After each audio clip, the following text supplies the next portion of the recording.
नमस्कार। थोड़ी देरी हो गई कुछ तकनीकी कमजोरी के कारण, लेकिन क्लास की शुरुआत हो गई है। अब मैं आप लोगों को आगे की ओर ले चलता हूं।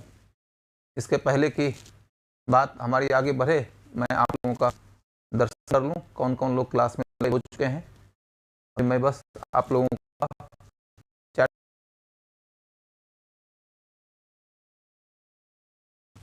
ये मालूम है आप लोगों को कि हम लोग क्या पढ़ेंगे।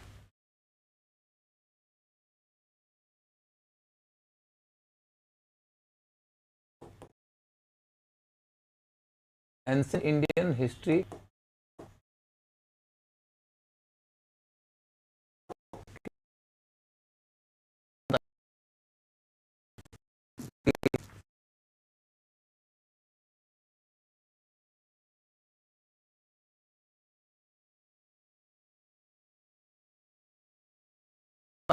का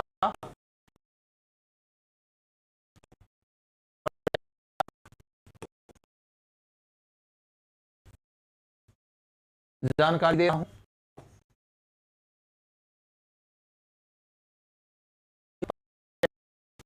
क्या है वो मैं आपके सामने। आप ये देखो कि कल के क्लास के दौरान मैंने कुछ एक बातों के बारे में काफी विस्तार से बता दिया था। जैसे कि सबसे पहले मैंने आपको बताया था कि मानव का उद्भव कैसे हुआ। मानव का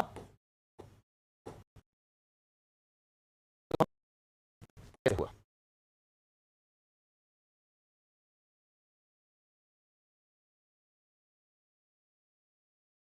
मानव के उद्भव के बारे में मैंने आप लोगों को कल के क्लास में विस्तार से बता दिया था। वो टॉपिक को आप समझो कि आपका कंप्लीट ही हो गया। इसके बाद फिर मैंने आप लोगों को बढ़ाया था इधर कि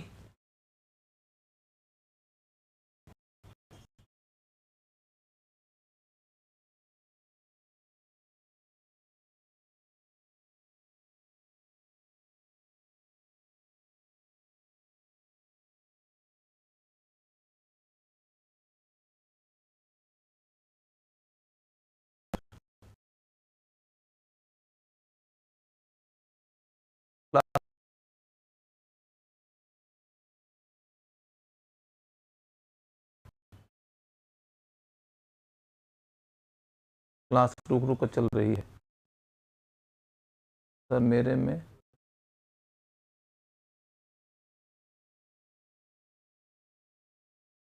कमेंट नहीं दिख रहा।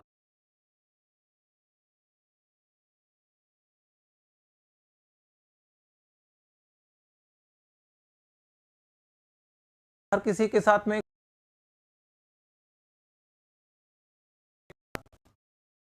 वॉइस क्लियर नहीं आ रही है।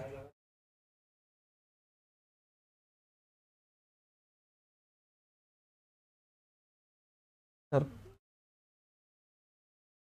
मैं अभी आपके सामने लिख रहा हूं, आप लोग को यदि कोई दिक्कत हो, उद्भव कैसे हुआ ये मैंने आपको कल के क्लास में एक्सप्लेन कर दिया था। आसान काल ये मैंने आपके क्लास में कल एक्सप्लेन कर दिया था। बफरिंग हो रही है। इसके बाद तब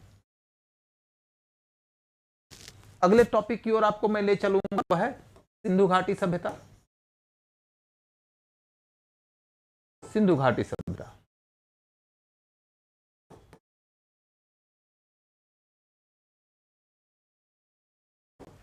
सिंधु घाटी सभ्यता की चर्चा जब हमारी हो जाएगी तो उसके बाद मैं आपको ले चलूंगा वैदिक काल की ओर। वैदिक सभ्यता की ओर।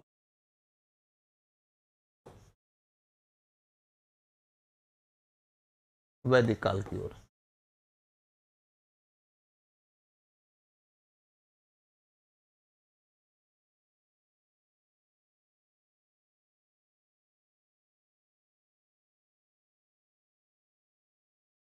छठी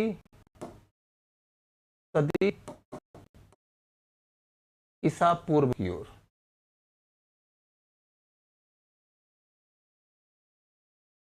छठी सदी ईसा पूर्व की ओर।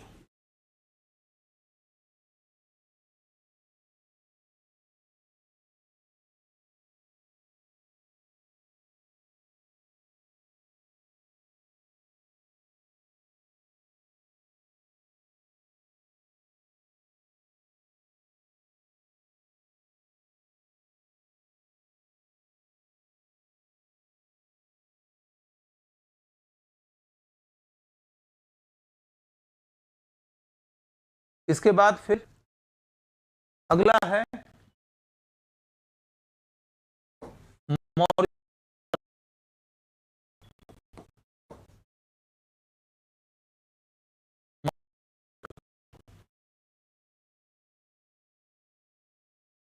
इसके बाद गुप्त काल, गुप्त काल। इसके बाद फिर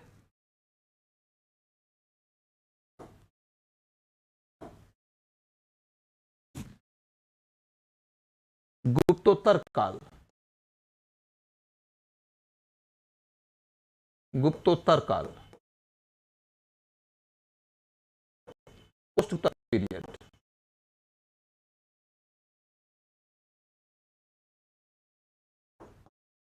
गुप्ता पीरियड। यानी कि इतने टॉपिक्स हैं आपके एंशिएंट इंडियन हिस्ट्री के काल में। प्लीज वॉइस ठीक टुडे सर, पहले technical issues, connection is lagging sir. अभी भी सब लोगों को दिक्कत हो रही है क्या? अभी भी लोगों को दिक्कत हो रही है क्या? आप लोग अगेन रिज्वाइन करिए। आप लोग कृपया मुझे स्पष्ट करें कि क्या अभी भी दिक्कत हो रही है?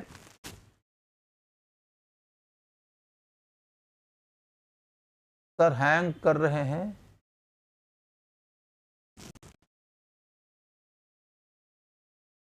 बफरिंग प्रॉब्लम है, एक सेकंड।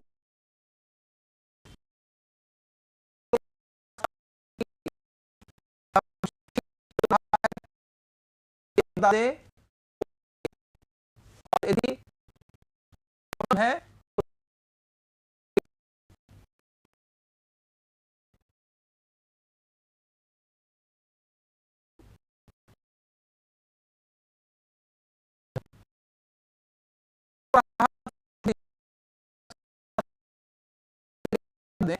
तो मैं ये जानना आपको जो पा रहे हैं कि नहीं सर?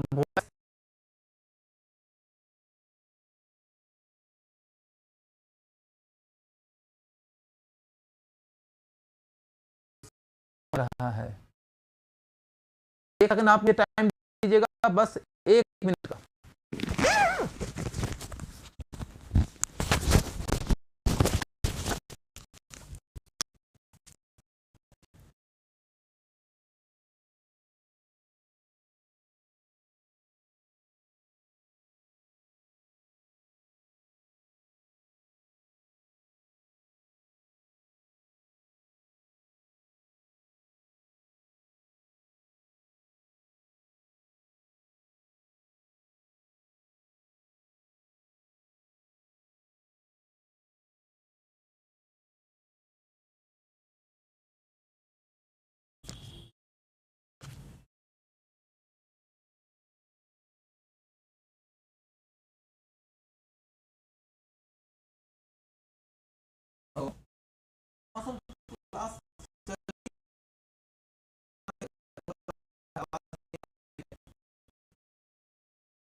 और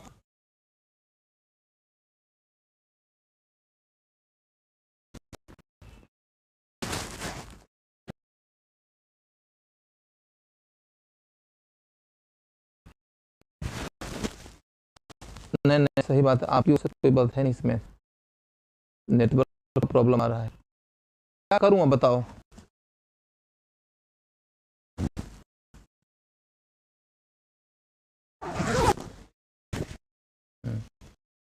ठीक ठीक, ओके।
नमस्ते। आप लोगों से क्षमा प्रार्थी हूँ। आज कुछ तकनीकी समस्या हो गई और इसके वजह से मैं क्लास में देरी से आ सका। आप लोगों का क्लास मैं पहले किसी और जगह से ले रहा था और उस जगह पे इंटरनेट का इशू होने के नाते फिर मुझे जगह बदल करके आना पड़ा दूसरे जगह पे। तो आप सब लोगों का जो समय खराब हुआ उसके लिए मैं आप लोगों के सामने बिल्कुल ही क्षमा प्रार्थी हूँ और इस तरीके की असुविधा न हो इसका भरपूर और कि संपूर्ण स्तर का ख्याल किया जाएगा। तो मैं समझता हूँ कि ये गलती आप लोग नज़रअंदाज कर देंगे। तो अब आप लोगों का अभिवादन। आवाज़ क्लियर नहीं आ रहा है? अभी भी नहीं आ रहा है? अभी तो आना चाहिए। हाँ, तो चलिए, गुड इवनिंग। जल्दी से जल्दी आप लोग अपनी ओर से अपना क्लास ज्वाइन कर लें, उसके बाद मैं आपको टॉपिक की ओर ले चलता हूँ। जैसा कि कल के क्लास में मैंने आप लोगों को बताया था कि हम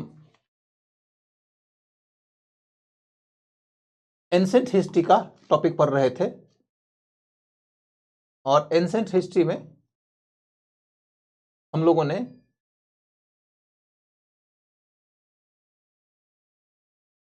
सबसे पहले दौर में मानव के उद्भव की कहानी किया था। मानव का उद्भव,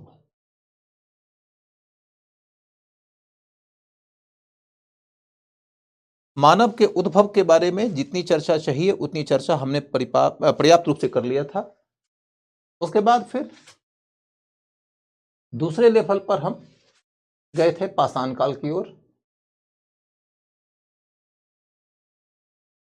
पाषाण काल की ओर गए थे। पाषाण काल का इन डेप्थ डिस्क्रिप्शन इंट्रोडक्शन के ख्याल से मैंने दे दिया था। उस दिशा में जाने की जरूरत नहीं है। इसके बाद फिर हम लोग मुड़ेंगे सिंधु घाटी सभ्यता की ओर। सिंधु घाटी सभ्यता की ओर।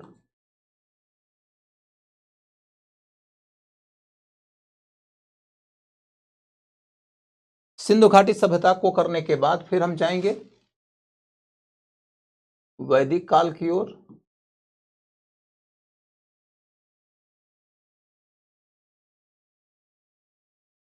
वैदिक काल के बाद फिर हम आगे बढ़ेंगे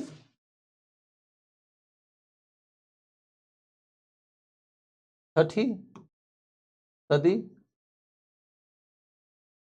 ईसा पूर्व की ओर, 6th सेंचुरी BC की ओर। इसके बाद फिर हमारा अगला टॉपिक आएगा मौर्य साम्राज्य। मौर्य साम्राज्य का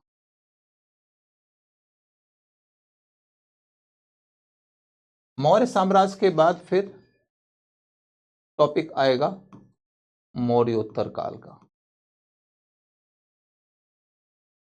मौर्योत्तर काल का मौर्योत्तर काल के बाद का टॉपिक हमारा आएगा गुप्त काल का। गुप्त काल। गुप्त काल के बाद फिर हम लोग पढ़ेंगे गुप्तोत्तर काल। गुप्तोत्तर काल।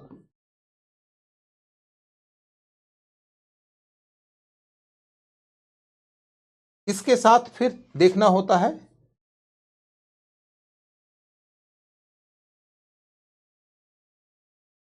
इतिहास का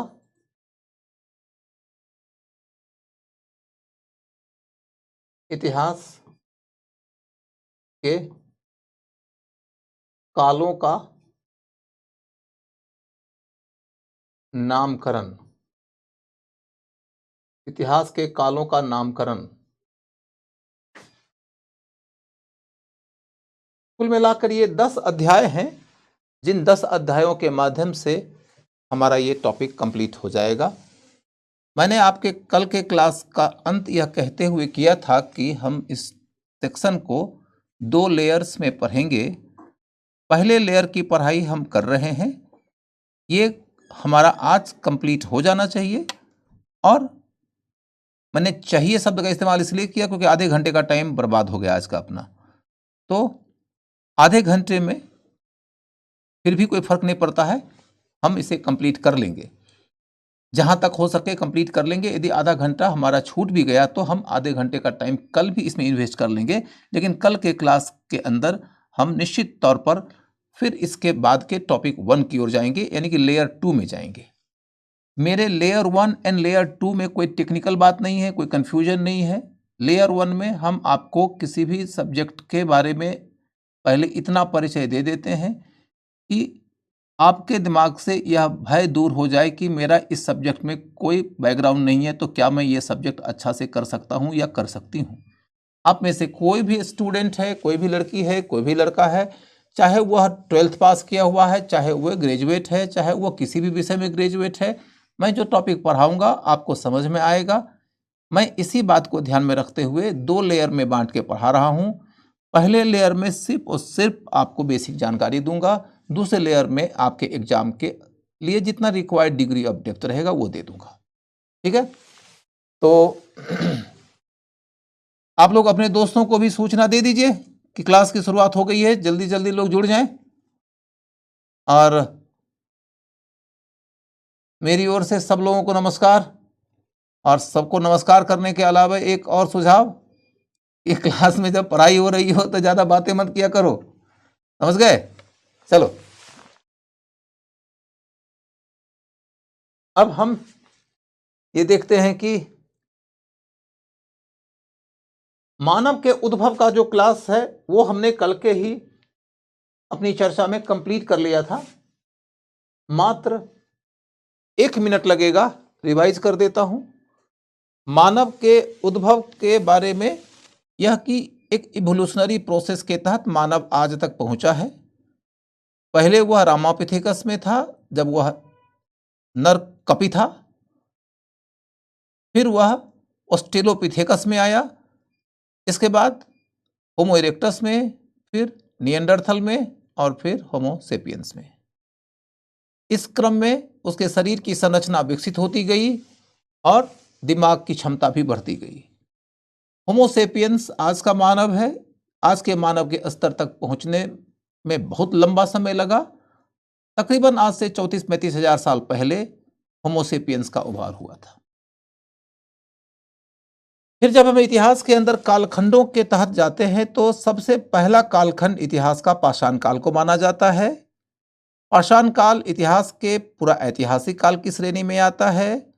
पूरा ऐतिहासिक काल की श्रेणी में इसलिए आता है क्योंकि उस काल का इतिहास लिखने के लिए हमारे पास में से पुरातात्विक सामग्रियां हैं। उन पुरातात्विक सामग्रियों में भी सबसे महत्वपूर्ण सामग्री कौन सा है? तो उनके द्वारा बनाए गए, उनके द्वारा इस्तेमाल में लाए गए पत्थर के उपकरण।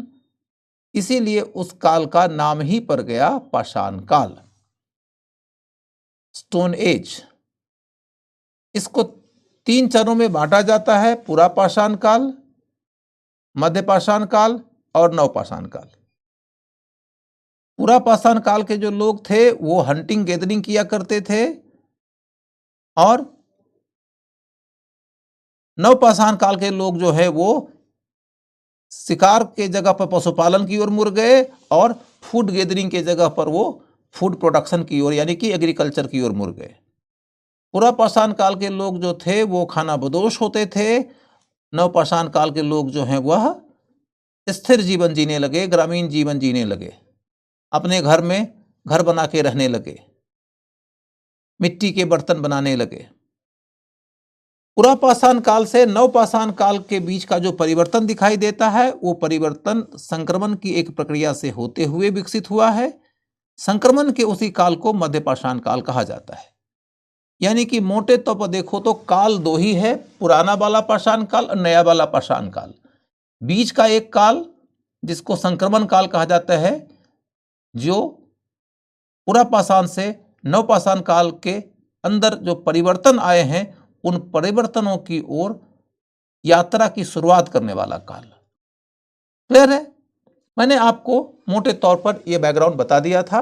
आज मुझे लगा 2 मिनट 3 मिनट मैंने उसे रिवाइज कर दिया।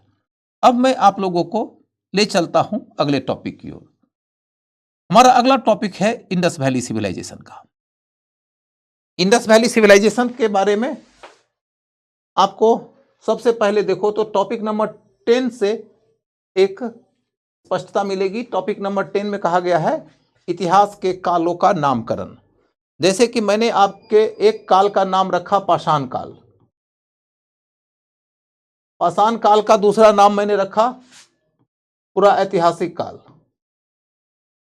पुरा ऐतिहासिक काल।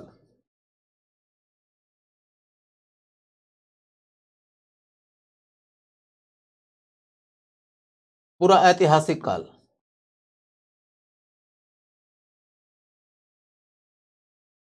इसी कसौटी पर देखें तो प्रश्न ये उठता है कि सिंधु घाटी सभ्यता का नाम क्या रखा जा सकता है? सिंधु घाटी सभ्यता का नाम क्या रखा जाएगा? सिंधु घाटी सभ्यता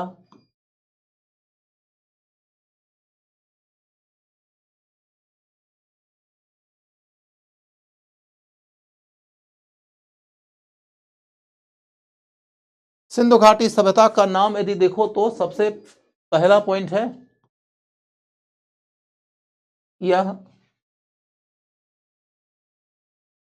यह आद्य ऐतिहासिक काल है। आद्य ऐतिहासिक काल है।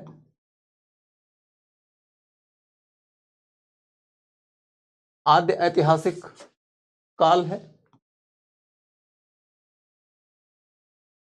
दूसरा पॉइंट है कि यह कांस्ययुगीन काल है।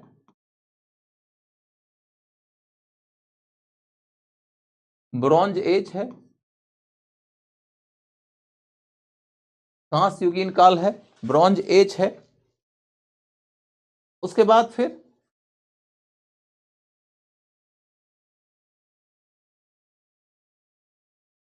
सिंधु घाटी सभ्यता। सिंधु घाटी सभ्यता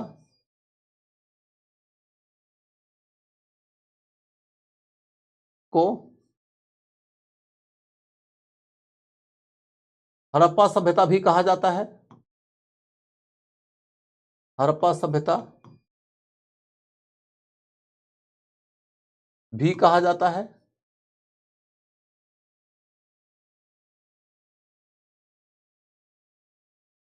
सिंधु घाटी सभ्यता को हड़प्पा सभ्यता भी कहा जाता है।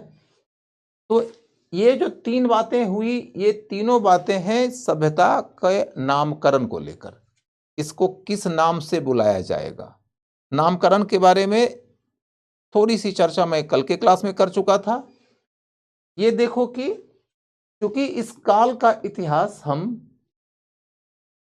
पुरातात्विक स्रोतों मात्र के आधार पर लिखते हैं, क्योंकि इन लोगों का लिखा हुआ जो भी स्रोत उपलब्ध है हम उसे पढ़ नहीं पाए हैं। और जब किसी कालखंड का इतिहास लिखने के लिए पुरातात्विक स्रोत भी हो, साथ में लिखित स्रोत भी हो, लेकिन उसके लिखित स्रोत का आप उपयोग नहीं कर पा रहे हो, तो उस कालखंड को आद्य ऐतिहासिक काल, अंग्रेजी में प्रोटो हिस्टोरिक एज कहा जाता है। इंडस वैली उसी का उदाहरण है। क्लियर है? इसे कांस्ययुगीन सभ्यता क्यों कहते हैं? तो मानव ने सबसे पहले जिस धातु का आविष्कार किया था वह तो था तांबा, ताम्र, कॉपर। ताम्र में जब मनुष्य ने टिन मिला दिया,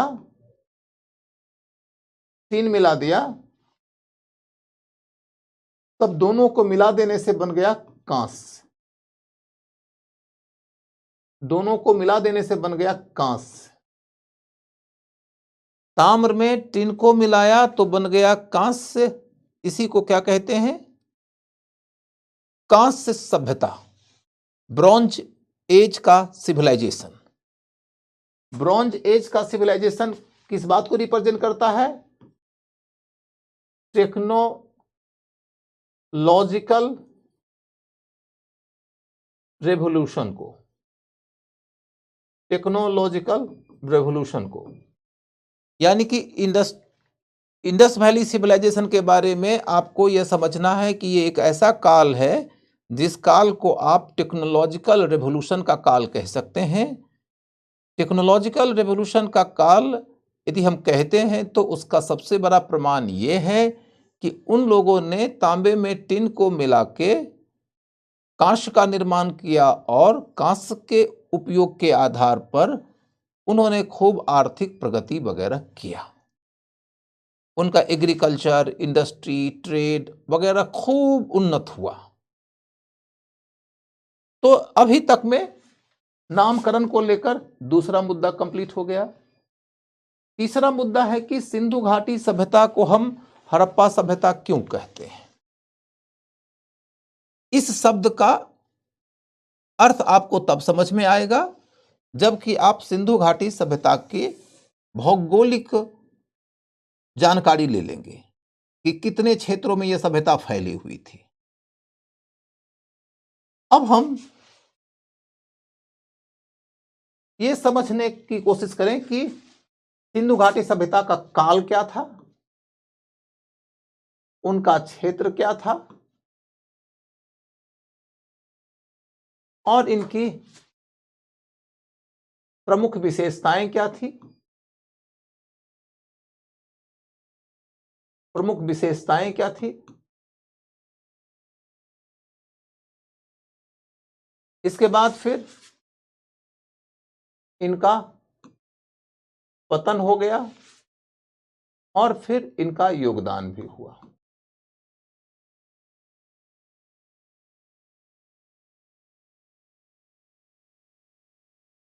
तो आपको लेयर 1 के स्तर पर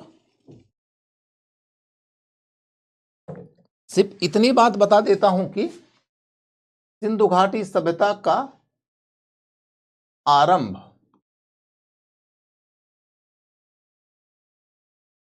3000 बीसी के आसपास हुआ था। 3000 बीसी से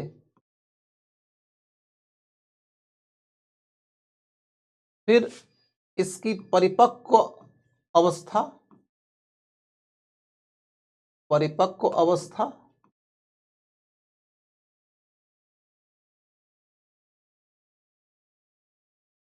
2500 बीसी तक आ गई। परिपक्व अवस्था 2500 बीसी तक आ गई और फिर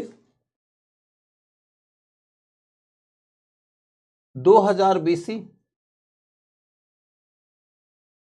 के बाद पतन होने लगा। 2000 बीसी के बाद पतन होने लगा। 2000 बीसी के बाद पतन होने लगा, यानी कि इंडस वैली सिविलाइजेशन के लिए मैंने जब एक शब्द यहां पर लिखा है कि परिपक्व अवस्था, तो परिपक्व का मतलब होता है कि इंडस वैली सिविलाइजेशन की कुछ विशिष्ट विशेषताएं रही हैं। जब सारी विशेषताएं आपकी उन्नत स्तर पर विकसित हो जाए तो इसी अवस्था को कहते हैं परिपक्व अवस्था। तो परिपक्व अवस्था के लिए हमें जानना पड़ेगा इनकी विशेषताओं का अध्ययन हम लोग करेंगे बाद में। एक लाइन में बस इतनी बात अभी समझिए कि इंडस वैली सिविलाइजेशन एक ऐसी सभ्यता है जबकि इन्होंने बहुत बड़े पैमाने पर एग्रीकल्चर, इंडस्ट्री और ट्रेड डेवलप किया। पहली दफा भारत के लोग नगरीय जीवन स्तर तक पहुंच गए। उन्होंने उच्च स्तरीय कला, उच्च स्तरीय प्रशासन, उच्च स्तरीय व्यवसाय, उच्च स्तरीय जीवन स्तर, इन सब को डेवलप कर लिया था। तो इसी वजह से हम इन तमाम विशेषताओं से संपन्न सभ्यता को कहते हैं उनकी परिपक्व अवस्था वाली सभ्यता। ये जो विशेषताएं थी वह 2500 बीसी तक आते आते डेवलप हो गई थी, यानी कि आज से 4500 साल पहले भारत में एक ऐसा दौर दिखता है जिस दौर में कि भारत दुनिया का सबसे ज्यादा उन्नत एक सिविलाइजेशन का विकास कर लिया था। दुनिया में सबसे बड़ा इंडस्ट्रियल सेंटर इंडिया का एक हिस्सा बन गया था। दुनिया के ट्रेड का सबसे बड़ा पार्टनर इंडिया का एक इलाका बन गया था।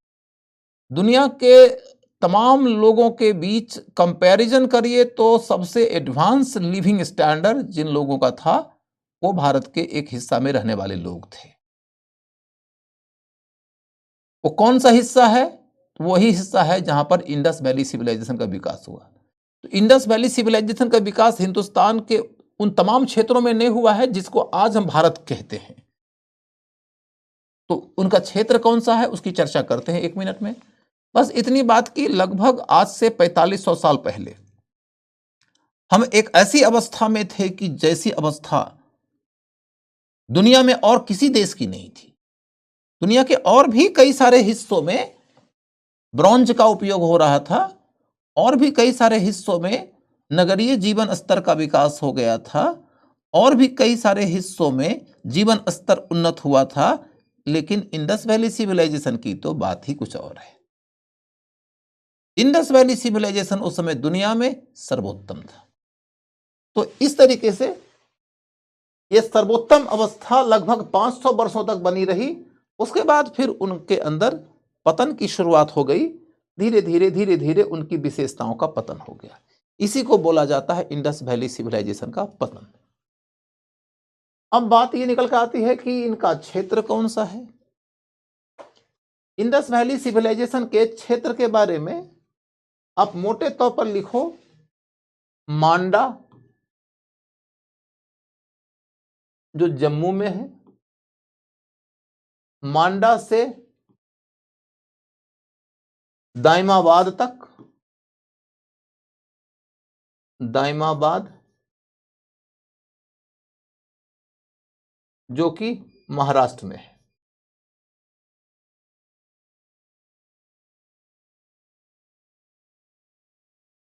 जम्मू से लेके महाराष्ट्र तक। और इधर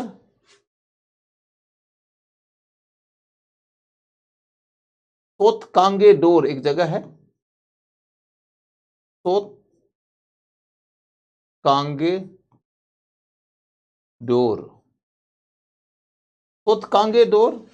कहां है? बलूचिस्तान में, आज का पाकिस्तान, बलूचिस्तान में। वहां से कहां तक? आलमगीरपुर तक। आलमगीरपुर तक। आलमगीरपुर कहां है? मेरठ के पास, उत्तर प्रदेश में। मेरठ के पास, उत्तर प्रदेश में।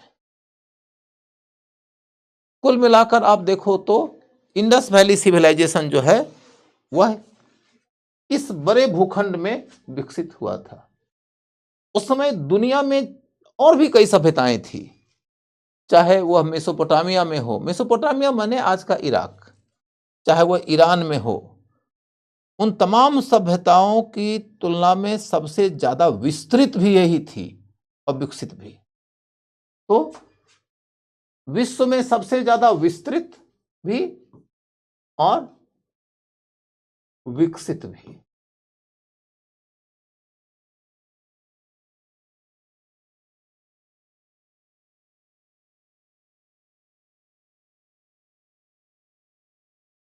अब अगला मुद्दा यह है कि विस्तृत और विकसित सभ्यता को हम आखिर एक ही सभ्यता का हिस्सा क्यों कहते हैं? हम क्यों कह रहे हैं कि मांडा से लेकर दाइमाबाद तक और तोतकांगेडोर से लेके आलमगीरपुर तक ये एक सभ्यता का हिस्सा था? इस बीच में तकरीबन हजारों शहर रहे होंगे, हजारों शहर विकसित हुए, हजारों शहर विकसित हुए। 100 के आसपास शहरों की तो खुदाई हो चुकी है, 100 के आसपास के शहरों की तो खुदाई हो चुकी है, जिनके बारे में इतिहासकारों को विस्तार से ज्ञान है। सवाल ये उठता है कि फिर जम्मू से लेके महाराष्ट्र और बलूचिस्तान से लेके मेरठ के बीच के इलाके में जो लोग उस समय डेवलप हुए, उन्हें हम एक ही सभ्यता का हिस्सा क्यों कहते हैं?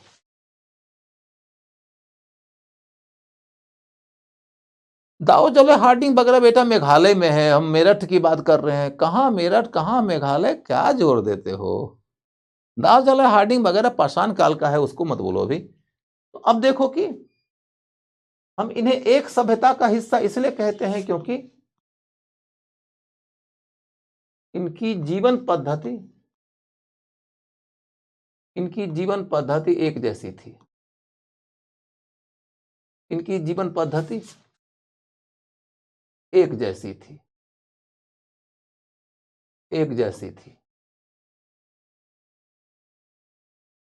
यानी कि इनकी जो विशेषताएं हैं, जब इनकी विशेषताएं एक जैसी होगी, चाहे जम्मू के लोग हों, चाहे महाराष्ट्र के, चाहे बलूचिस्तान के लोग हों, चाहे मेरठ के, यदि उनकी बहुत सारी विशेषताएं एक जैसी हो जाएंगी, वो कौन कौन सी वस्तु का उपयोग करते हैं, वो किस तरीके से ईंट बनाते हैं, किस तरीके की मिट्टी का बर्तन यूज करते हैं, किस प्रकार के मोहर यूज करते हैं, किस प्रकार से वो अपने नगरों की योजना बनाते हैं, किस प्रकार से वो नगरों का प्रबंधन करते हैं, इन सब चीजों में बड़ी समानताएं हैं। तो हम अभी बस इतनी बात आपको बोल रहे हैं कि लिखने के लायक सिर्फ इतना है कि भाई जीवन की पद्धति एक जैसी थी, यानी कि विशिष्टताएं सब एक समान थी, इसीलिए उन सबको हम एक सभ्यता का हिस्सा बोल दिए। अब वो तमाम विशेषताएं क्या थी उसका डिटेल मैंने कहा कि कल से जब शुरू करूंगा लेयर 2 में तो उसमें बताऊंगा। अब आपको इधर लेके चलूं कि इंडस वैली का काल क्लियर हो गया, इंडस वैली का क्षेत्र क्लियर हो गया, इनकी प्रमुख विशेषताएं क्या हैं, इसको यदि आप पॉइंट्स में लिखो, इनकी प्रमुख विशेषताएं क्या हैं, इनको पॉइंट्स में लिखो, तो ये कि नगरीय सभ्यता थी,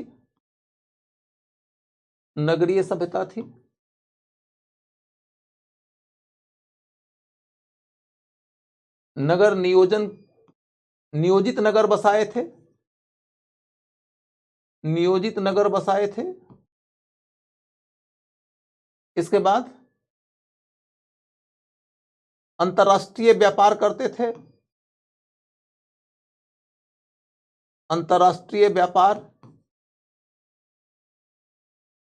थे, कला संस्कृति में बहुत उन्नत थे,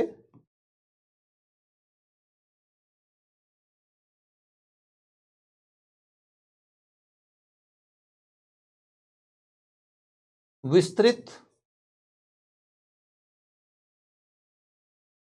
एवं विकसित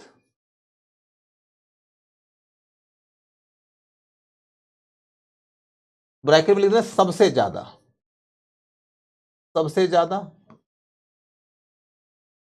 विस्तृत और विकसित सबसे ज्यादा थे।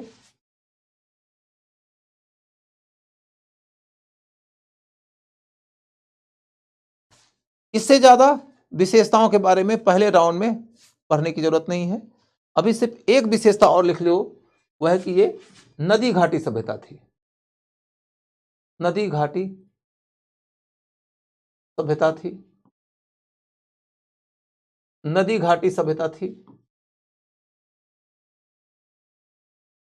नदी घाटी सभ्यता का मतलब होता है एक ऐसी सभ्यता जो नदियों के किनारे नगरों का विकास करती हो या अपने बसाव का विकास करती हो, जिनके लोगों ने नदियों के किनारे ही बसाव किया हो, उसे हम नदी घाटी सभ्यता कहते हैं। सवाल ये उठता है कि नदियों के किनारे ही ज्यादातर नगर क्यों बने? क्योंकि नदी संचार तंत्र का माध्यम थी। नदी के माध्यम से व्यापार होता था, नदी के माध्यम से समृद्धि आती थी, जीवन स्तर बढ़ता था, इसी के बदौलत संस्कृति भी फलती फूलती थी, इसी के बदौलत रेवेन्यू आता था, इसी के बदौलत राजनीति प्रशासन की पूरी व्यवस्था चलती थी। तो नदियों के माध्यम से व्यापार, व्यापार से समृद्धि, समृद्धि से संस्कृति और राजनीति, ये सब कुछ एक दूसरे से जुड़ा हुआ है। इसीलिए इस सभ्यता को क्या कहते हैं? नदी घाटी सभ्यता। क्लियर है? अब इनकी विशेषताओं को हमने जान लिया। तो विशेषताओं को जान लेने के बाद मामला है कि इनका पतन हुआ। तो पतन क्या है? पतन क्या है?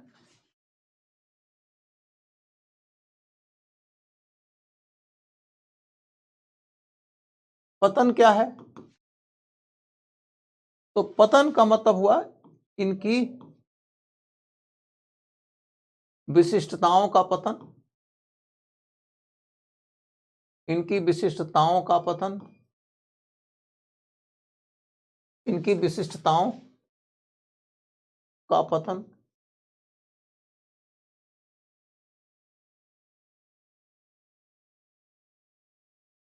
इनके टेक्नोलॉजी, इनके टेक्नोलॉजिकल स्तर का पतन, इनके टेक्नोलॉजिकल स्तर का पतन। बड़े बड़े नगर अब नहीं रहे, बड़े बड़े नगर अब नहीं रहे।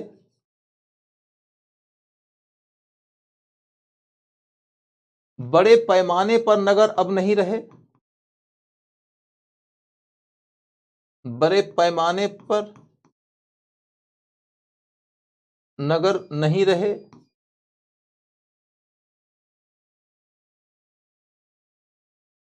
नगर नियोजन नहीं रहा, नियोजन नहीं रहा। लार्ज स्केल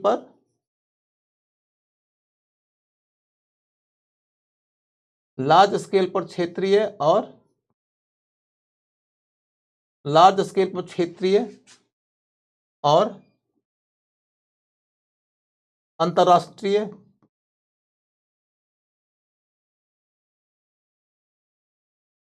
राष्ट्रीय ट्रेड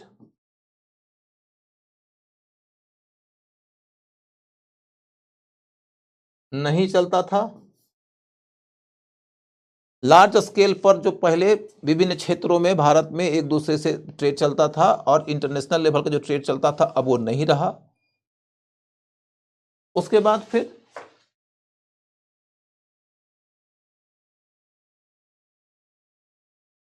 जीवन सामान्यतः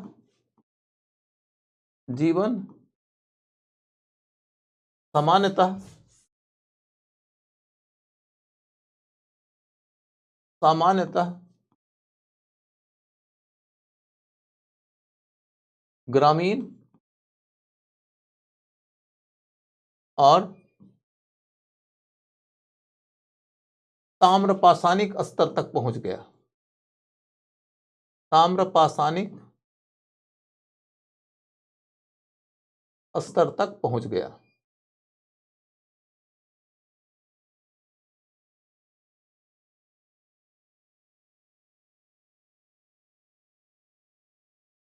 इतनी बातों को आपने यदि समझ लिया है तो समझिए कि इंडस वैली सिविलाइजेशन का एक लेवल का अध्ययन आपने कर लिया।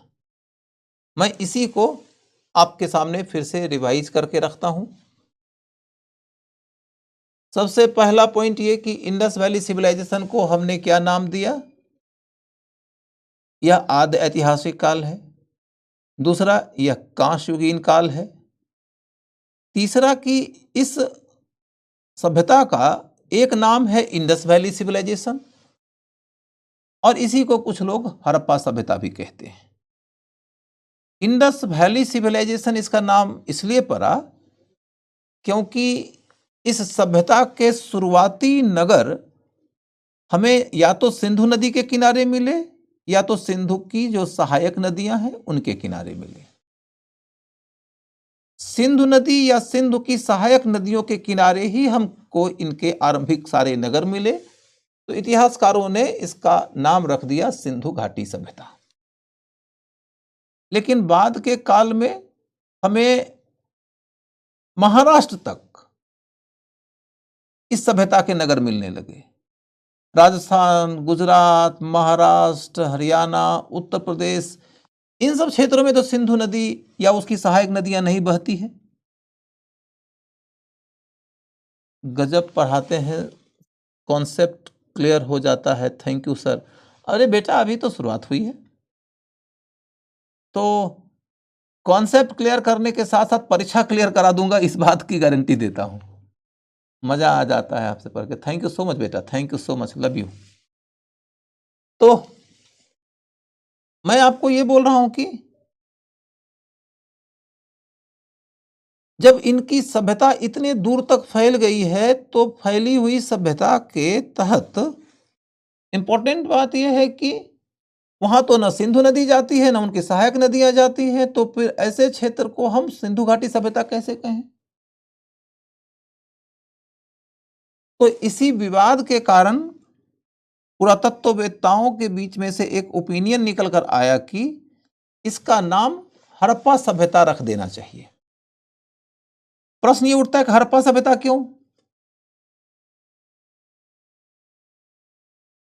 सर पढ़ा, हमारी मॉर्निंग की क्लास कब लगेगी सर? बेटा मैं नहीं बता सकता हूं, ये तो मैनेजमेंट वालों से पूछना पड़ेगा ना। तो खैर, मैं ये बोला क्या कि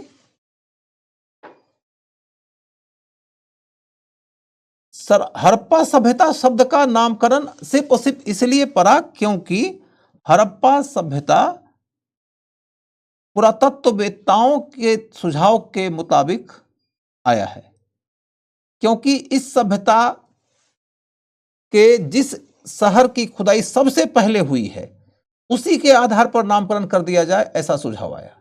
और सबसे पहले खुदाई किसकी हुई थी? हड़प्पा की। सबसे पहली खुदाई किसकी हुई थी? हड़प्पा की। इसीलिए इसका नामकरण ये करने को कहा गया। खैर हो गया, इसके आगे बढ़ते हैं। इस सभ्यता का कालखंड क्या है?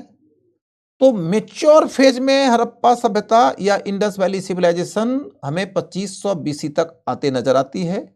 अगले 500 वर्षों तक मेच्योर फेज में रहती है। मेच्योर होने के पहले वह कई सौ वर्षों के विकास क्रम के रास्ते मेच्योरिटी तक पहुंची थी। कई सौ वर्षों के विकास क्रम के रास्ते से गुजरते हुए अपनी उन्नत अवस्था तक पहुंची।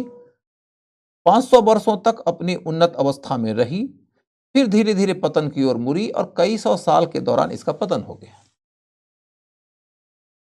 जब यह सभ्यता मेच्योर थी, तब इस सभ्यता की विशेषताएं क्या थी? कि भाई एक तो नदी घाटी सभ्यता, दूसरी नगरीय सभ्यता, तीसरी दुनिया में उस समय की सबसे ज्यादा विकसित सभ्यता, चौथी दुनिया की उस समय की सबसे ज्यादा विस्तृत सभ्यता। अगली बात, विकसित यदि थी तो विकास के तहत क्या बातें दिखती है? ये बड़े पैमाने पर खेती करते थे। नगरों के लोग खेती नहीं करते थे, गांवों के लोग खेती करते थे। ये बड़े पैमाने पे इंडस्ट्री चलाते थे और दुनिया में सबसे एडवांस ट्रेड करते थे। डोमेस्टिक लेवल के ट्रेड के अलावा इंटरनेशनल ट्रेड भी खूब करते थे, पर्टिकुलरली ईरान इराक से, मेसोपोटामिया और ईरान से। इराक को माने मेसोपोटामिया को। उसके बाद फिर इन तमाम विशेषताओं का धीरे धीरे पतन हो गया। जब पतन हुआ तो पतन का क्या मतलब है? क्या इंडस वैली सिविलाइजेशन के इलाके में रहने वाले सारे लोग मर गए, सारे लोग खो गए? नहीं। पतन का मतलब होता है कि जो महान विशेषताएं थी उन विशेषताओं का पतन हो गया। माने कि अब उतने बड़े पैमाने पर इंटरनेशनल ट्रेड नहीं होगा, या जो क्षेत्रीय ट्रेड होता था वो नहीं होगा। अब कांस्य का उपयोग बहुत घट जाएगा, ज्यादातर लोग तांबे के उपकरण का उपयोग करने लगेंगे। अब नगर कम होंगे, इक्का दुक्का होंगे। पहले बहुत नगर थे, और जो नगर होंगे भी वो उतना बड़े नहीं होंगे, प्लैंड नहीं होंगे, योजनागत तरीके से नहीं बसे होंगे, उनके लोगों का जीवन स्तर उतना उन्नत नहीं होगा। यही है इंडस वैली सिविलाइजेशन के पतन का मतलब। और जब इंडस वैली सिविलाइजेशन का पतन हो गया तो फिर कई सारी छोटी छोटी क्षेत्रीय संस्कृतियां विकसित हो गई। उन छोटी छोटी संस्कृतियों को हम ताम्रपाषाणिक संस्कृतियों के नाम से जानते हैं। माने छोटी छोटी क्षेत्रीय स्तर पर विकसित ऐसी संस्कृतियां जिनके लोग तांबे और पाषाण के उपकरण ही ज्यादा बनाते थे। उनके तांबे और उनके पत्थर के बनाए गए उपकरणों के माध्यम से हम उनके बारे में ज्यादा जानकारी हासिल करते हैं, इसलिए उसको क्या कहा जाता है? ताम्रपाषाण काल। सर इस सिविलाइजेशन में बहादुरगढ़, बेटा अभी मैं तो ये उम्मीद नहीं करिए ना आप मुझसे कि मैं इसका एक एक फैक्ट बोलूंगा। अभी तो बस मैंने कहा कि मैं लेयर 1 समझा रहा हूं। कल से आप लोग जब टॉपिक में आएंगे तो लेयर 2 पढ़ेंगे। हर टॉपिक का लेयर 2 पढ़ाऊंगा, अभी बस लेयर 1 इंडस वैली सिविलाइजेशन के बारे में हमारी जानकारी कंप्लीट हो गई। अब अगला मुद्दा देखो यहां पर आपके सामने में यह है कि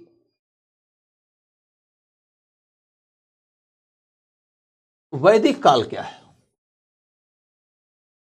एकदम शांत हो जाइए। इंडस वैली सिविलाइजेशन खत्म हुआ, दूसरे टॉपिक में जा रहे हैं। जब दूसरे टॉपिक में जा रहे हैं तो एकदम शांत भाव से चलिएगा तो प्रवेश कर पाइएगा, नहीं तो लगेगा जल्दी जल्दी जल्दी जल्दी बोल रहे हैं तो फिर गड़बड़ हो जाएगा। हम कोई उस यात्री की तरह नहीं है कि मैं एक दफा 2 यात्रियों की कहानी है कि बहुत जल्दीबाजी थी, उनको बहुत जल्दीबाजी थी तो जल्दी जल्दी से दौड़े। तब तक ट्रेन खुल चुकी थी। ट्रेन खुल चुकी तो एक आदमी किसी तरीके से दौड़ के रॉड पकड़ के लटक के ट्रेन के अंदर चला गया, दूसरा छूट गया।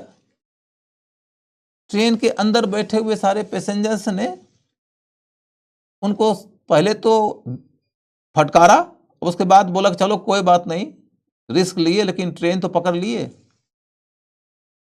तो फिर उन्होंने कहा कि अरे छोड़ो यार, मैं तो छोड़ने आया था, जिसको छोड़ने आया था वो तो छूट ही गया। 2 आदमी गए थे स्टेशन, एक को ट्रेन पकड़ना था, एक को चढ़ाना था, लेकिन भाई साहब पहुंचे लेट, दौड़ी में जल्दी जल्दी पकड़ लेना है। पर जिसको ट्रेन पकड़ना था वो छूट गया, जिसको छोड़ना था वो ट्रेन पे चढ़ गया। तो इस तरीके की बातें नहीं करनी है, आराम से पढ़ो, ताकि पढ़ो तो समझो, समझो तो याद हो, याद हो तो परीक्षा में जाए। अब शांत मन से चलते हैं हम लोगों को। बेटा पतन मैंने बता दिया, पतन के कारण वारण के बारे में अभी नहीं पढ़ना है। योगदान के बारे में अभी इंडस वैली सिविलाइजेशन के बाद जब बताऊंगा वैदिक काल तो उसमें पता चल जाएगा, ठीक है ना?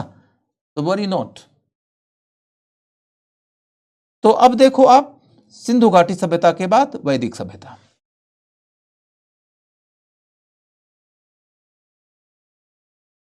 वैदिक काल क्यों कहते हैं इसको हम?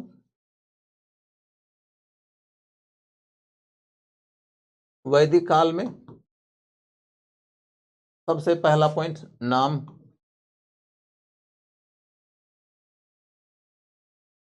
उसके बाद काल, फिर क्षेत्र,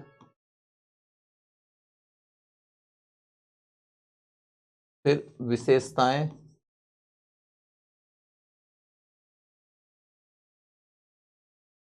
विशेषताएं और फिर योगदान। योगदान जब हम इनका योगदान बताएंगे ना तो आपको ये बताऊंगा मैं कि भाई इंडस वैली सिविलाइजेशन और वैदिक सभ्यता ने मिलकर भारतीय संस्कृति का, भारतीय जीवन पद्धति का निर्माण किया। तो उसी समय योगदान बता दूंगा, ठीक है? अब देखो कि इसका नाम क्यों पड़ा वैदिक सभ्यता, या इसको हम क्यों कहते हैं वैदिक काल। तो एक लाइन में लिखो, ऐसे लोग, लिखो ऐसे लोग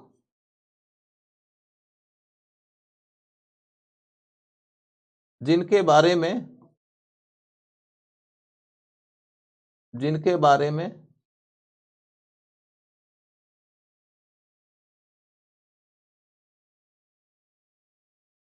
हमारी जानकारी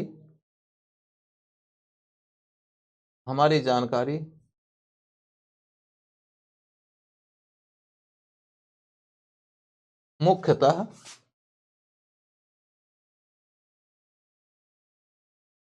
ऐसे लोग जिनके बारे में हमारी जानकारी मुख्यतः वैदिक साहित्य पर आधारित है। वैदिक साहित्य पर आधारित है।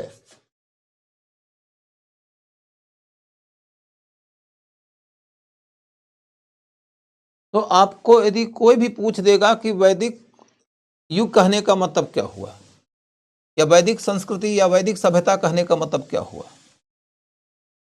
तो जब हम वैदिक सभ्यता बोलते हैं या वैदिक काल बोलते हैं तो इसका मतलब हुआ कि ये उन लोगों की कहानी है जिनके बारे में हमारी जानकारी मुख्य रूप से वैदिक साहित्य पर आधारित है। वैदिक साहित्य पर आधारित होके फिर क्या है, तो वैदिक साहित्य का अध्ययन हम लोग डिटेल में करेंगे तब जब हम इस टॉपिक में जाएंगे। अभी मैं आपको वैदिक साहित्य के बारे में नहीं पढ़ाऊंगा, सिर्फ इतनी बात कि इसमें 4 वेद है, वेदों के ब्राह्मण हैं, ब्राह्मणों के अरण्यक हैं, अरण्यक के अलावे उपनिषद है।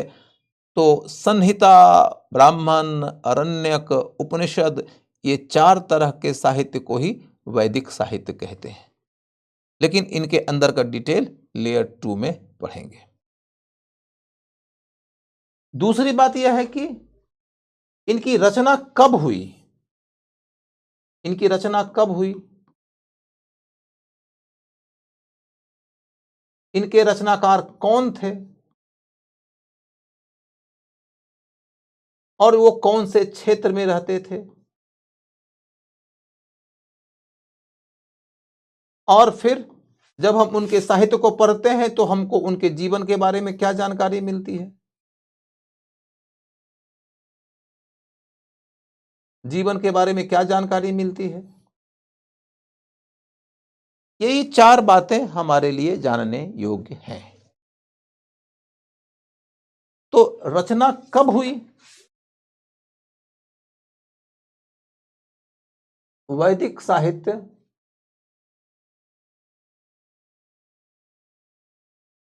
की रचना कब हुई, तो मतभेद है, मतभेद है।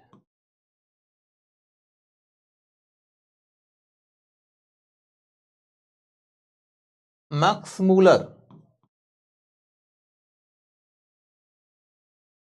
मूलर इसे 1500 बीसी से 500 बीसी के बीच का मानता है।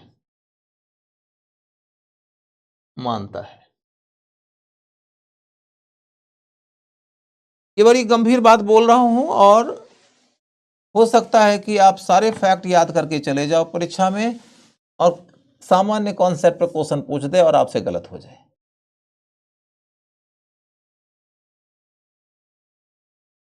खुशबू बेटा, ऐसे तो एक ही टॉपिक को बार बार लिखना पड़ जाएगा। हाँ, ये बात तो है, तुम्हारा 10-20 पेज खर्च हो जाएगा एक्स्ट्रा, तुम्हारा 10-20 पेज एक्स्ट्रा खर्च हो जाएगा, इसमें तो बड़ा नुकसान है तुम्हारा। सोचो, तुम्हारा तो 50 पैसा खर्च हो जाएगा बेकार का। बच्चों जैसी बातें करती हो। तुम्हें तो जितना लिखना पड़े उतना लिखना चाहिए, जितना लिखोगी उतना सीखोगी। समझ गए बच्चे?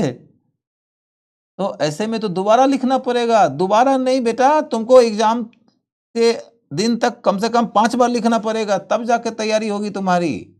एकदम ऐसे ही पढ़ने में भी कंजूसी, लिखने में भी कंजूसी, इतनी कृपणता, इतना बचाव, ऐसे कैसे काम चलेगा बिटिया? ऐसे काम नहीं चलेगा। जम के पढ़ो, जम के लिखो, 2 बार नहीं, जरूरत पड़े तो 5 बार लिखो। जो साइंटिफिक टेक्निक हो सकता है उसी टेक्निक से पढ़ो। समझ गए? तो खैर ये देखो कि वैदिक साहित्य मात्र के आधार पर हम इनके बारे में जानते हैं, लेकिन एक बड़ी समस्या हो गई, हम ये कैसे तय करें कि वैदिक साहित्य के माध्यम से जिन लोगों के बारे में हम जानते हैं उन लोगों का जीवन कौन से काल में विकसित हुआ था, वो कौन से युग में हुए थे।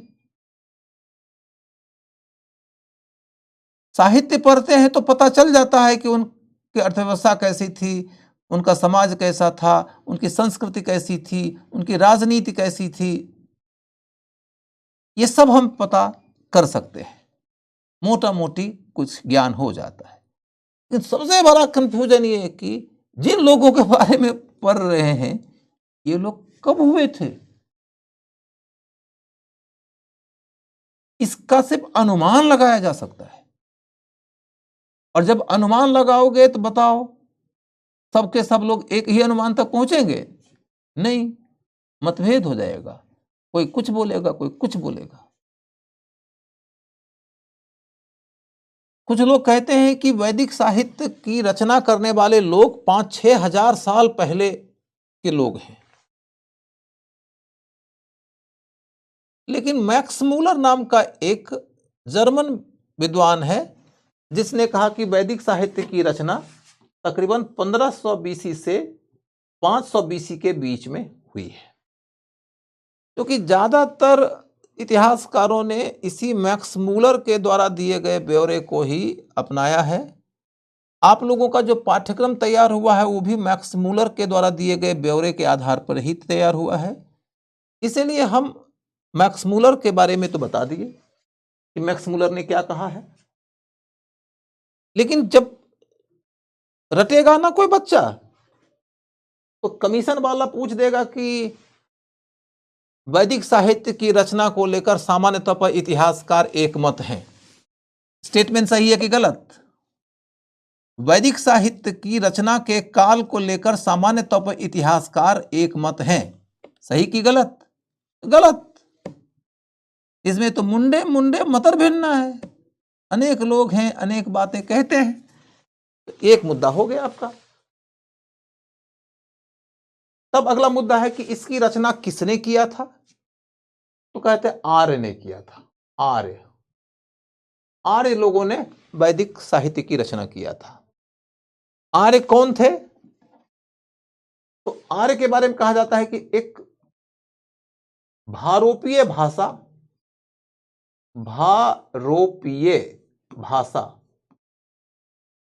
बोलने वाले लोग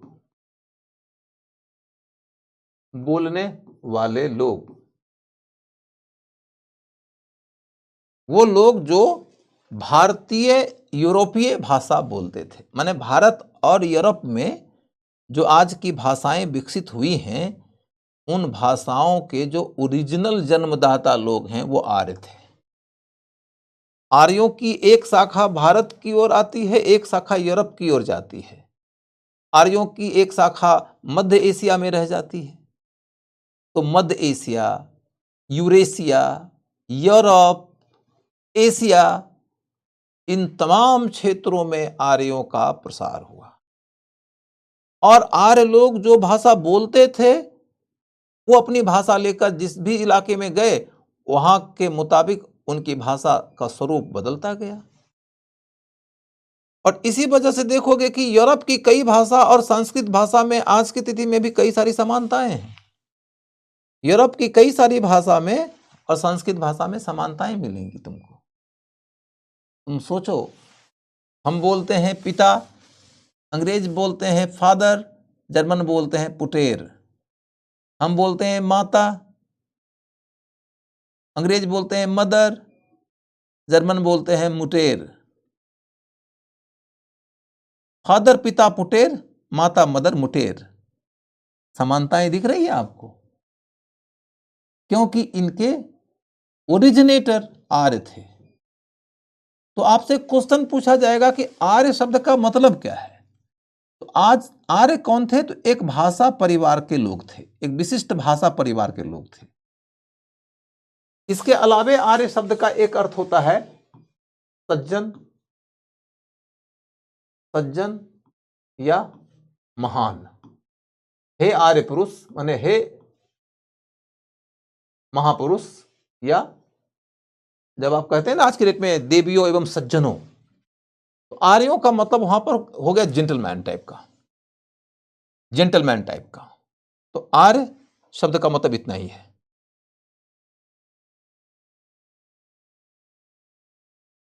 अब देखो कि किन लोगों ने रचना किया था, इसकी चर्चा हो गई।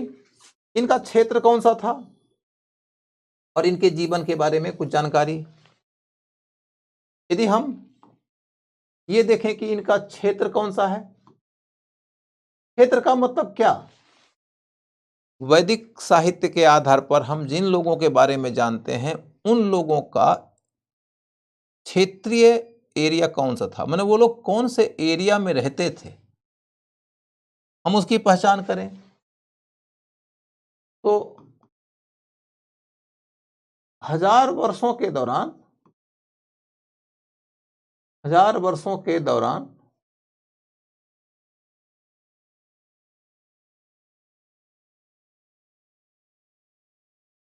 उनके बसाव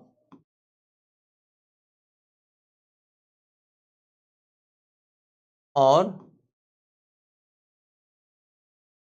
जीवन शैली और जीवन स्तर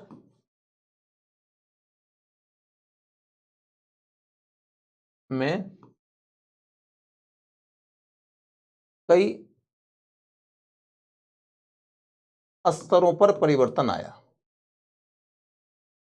स्तरों पर परिवर्तन आया। 1000 वर्षों का कालखंड का मतलब क्या? यदि मैक्स मूलर के आइडिया को सही मानो तो 1500 बीसी से लेकर 500 बीसी के बीच का जो पीरियड है वही 1000 वर्ष हो गया। 1000 वर्षों के दौरान जब हम आर्यों का अध्ययन करते हैं उनके साहित्य के आधार पर, यानी वैदिक साहित्य के आधार पर, तो हमें ये पता चलता है कि ये पहले चरण में किसी और क्षेत्र में रहते थे और दूसरे चरण में किसी और क्षेत्र में रहते थे।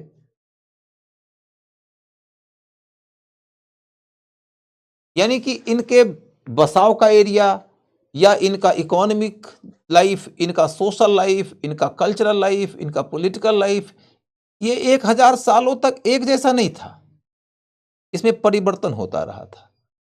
इन्हीं परिवर्तनों को ध्यान में रखते हुए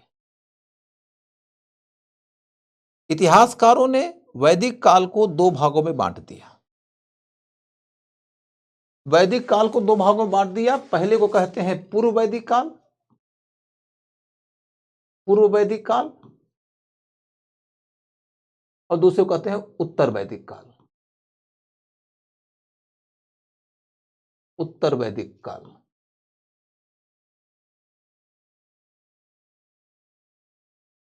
पूर्व वैदिक काल का मतलब है कि शुरुआती दौर में जो वैदिक साहित्य के रचयिता लोग थे, हम उनके बारे में जानेंगे कि उनका बसाव क्षेत्र कौन सा था, उनकी अर्थव्यवस्था कैसी थी, उनका समाज कैसा था, उनकी संस्कृति कैसी थी, उनकी राजनीति कैसी थी। तो देखो कि उनका इकोनॉमी, उनका समाज, उनकी संस्कृति, उनकी राजनीति, इन सब का डिटेल तो हम लोग लेयर 2 में पढ़ेंगे भाई। अभी सिर्फ और सिर्फ इतनी बात आपको बता देता हूं कि ऋग वैदिक काल के, माफ करिए, पूर्व वैदिक काल के बारे में एक शब्द ये भी आएगा। पूर्व वैदिक काल के समानांतर एक शब्द दे देगा ऋग वैदिक काल। मैंने सॉरी इसीलिए बोला क्योंकि मैं पढ़ाया नहीं था आपको, और मैंने ऋग वैदिक काल बोल दिया, तो मैं पहले पढ़ा देता हूं, फिर अपने आप समझ में आ जाएगा कि पूर्व वैदिक काल को ऋग वैदिक काल क्यों कहा जाता है। पूर्व वैदिक काल का मतलब हुआ 1500 बीसी से 1000 बीसी तक का काल, और उत्तर वैदिक का काल का मतलब हुआ 1000 बीसी से 500 बीसी का काल। ये जो पीरियड है, इस पीरियड के बारे में हमारी जितनी भी जानकारी है वो सिर्फ और सिर्फ एक किताब पर आधारित है, जिसको ऋग्वेद कहा जाता है। मात्र एक किताब के आधार पर जानकारी मिलती है। Only one book gives all the information about the people during this period. इस साल के लोगों के बारे में हमारी जितनी भी जानकारी है वो सिर्फ एक किताब पर आधारित है। उस किताब का नाम है ऋग्वेद। क्योंकि उस किताब का नाम ऋग्वेद है तो उस काल को पूर्व वैदिक काल भी कहा जाता है, उस काल को इतिहासकार ऋग वैदिक काल भी कहते हैं। ऋग वैदिक काल का मतलब क्या हुआ? वो काल जिसके बारे में हमारी जानकारी सिर्फ और सिर्फ ऋग्वेद पर आधारित है। तो ये सब बुनियादी कॉन्सेप्चुअल समझ आपकी बन जाएगी, फिर अगले चरण में आप ज्यादा गहराई में जाएंगे। तो वैदिक काल शब्द का मतलब क्या हुआ? नंबर 1, इसके काल को लेकर मतभेद है। नंबर 2, मैक्स मूलर ने 1500 बीसी से 500 बीसी के बीच इसका काल तय किया है। नंबर 3, इसके काल का 2 भागों में विभाजन होता है, पूर्व वैदिक काल, उत्तर वैदिक काल। तो 2 भागों में विभाजन क्यों होता है? इसलिए क्योंकि 1000 वर्षों के दौरान इनकी भौगोलिक अवस्थिति, इनका इकोनॉमी, इनका सोसाइटी, इनका कल्चर, इनका पॉलिटिक्स एक जैसा नहीं है, उसमें परिवर्तन हो रहा है। तो परिवर्तनों को देखते हुए मोटे तौर पर सामान्य समझ को ठीक रखने के लिए इनको 2 कालखंडों में बांट दिया गया, पूर्व काल और उत्तर काल में। पूर्व वैदिक काल, उत्तर वैदिक काल। पूर्व वैदिक काल के बारे में जितनी जानकारी मिलती है, यानी कि 1500 बीसी से 1000 बीसी के बीच के लोगों के बारे में जितनी जानकारी मिल रही है वो सिर्फ एक किताब से मिलती है। तो पूर्व वैदिक काल को ही ऋग वैदिक काल भी कहते हैं। और 1000 बीसी से 500 बीसी के बीच के जो लोग हैं उनके बारे में जानकारी देने के लिए अनेक किताबें हैं, तो उनके काल का नाम किसी एक किताब के आधार पर नहीं रखा जाता है।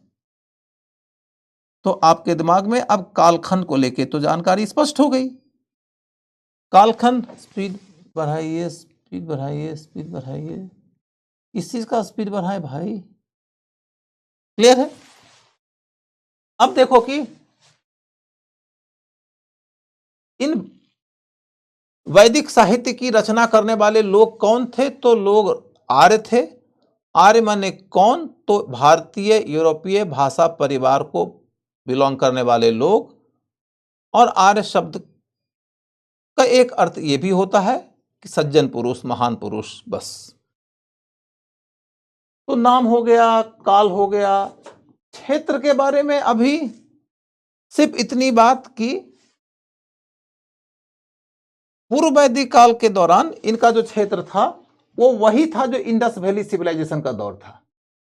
इंडस वैली सिविलाइजेशन का जो विकास हुआ था, जिस क्षेत्र में विकास हुआ था, मोटे तौर पर उसी क्षेत्र में पूर्व वैदिक संस्कृति और सभ्यता का भी विकास हुआ था।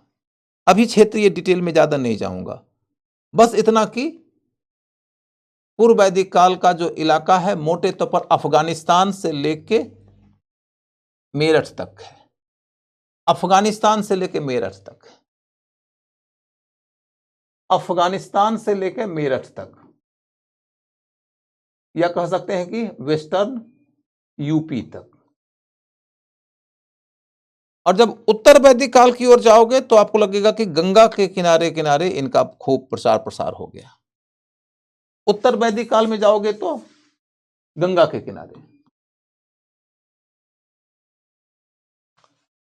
यानी कि ऋग वैदिक काल में यदि आप पूछोगे कि आर्यों की सबसे महत्वपूर्ण नदी कौन सी है, तो सिंधु नदी और सरस्वती नदी। सबसे ज्यादा बार इन्हीं नदियों के नाम का उल्लेख हुआ है, इन्हीं की पूजा सबसे ज्यादा की गई है।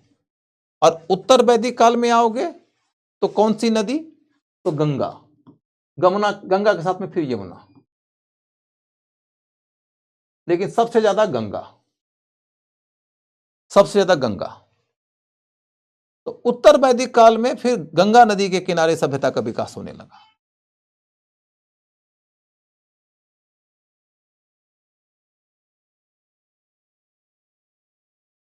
ठीक है, अब देखो हित की समझ हो गई। विशेषताओं के बारे में विस्तृत ज्ञान अभी नहीं दे पाऊंगा। योगदान के बारे में सिर्फ एक बात कि भारत के धर्म, दर्शन, भारत की भाषा, इसके साहित्य, इसके समाज आदि के निर्माण में, लिख लेना मेरे साथ, भारत के धर्म, दर्शन, भाषा, साहित्य, समाज आदि के निर्माण में, आदि के निर्माण में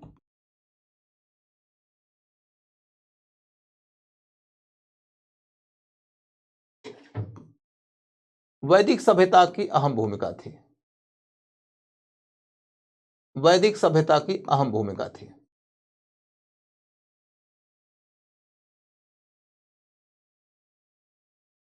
वैदिक सभ्यता की बड़ी अहम भूमिका थी। इसके बाद फिर अगला मुद्दा क्या है कि भारतीय संस्कृति के निर्माण में, भारतीय संस्कृति के निर्माण में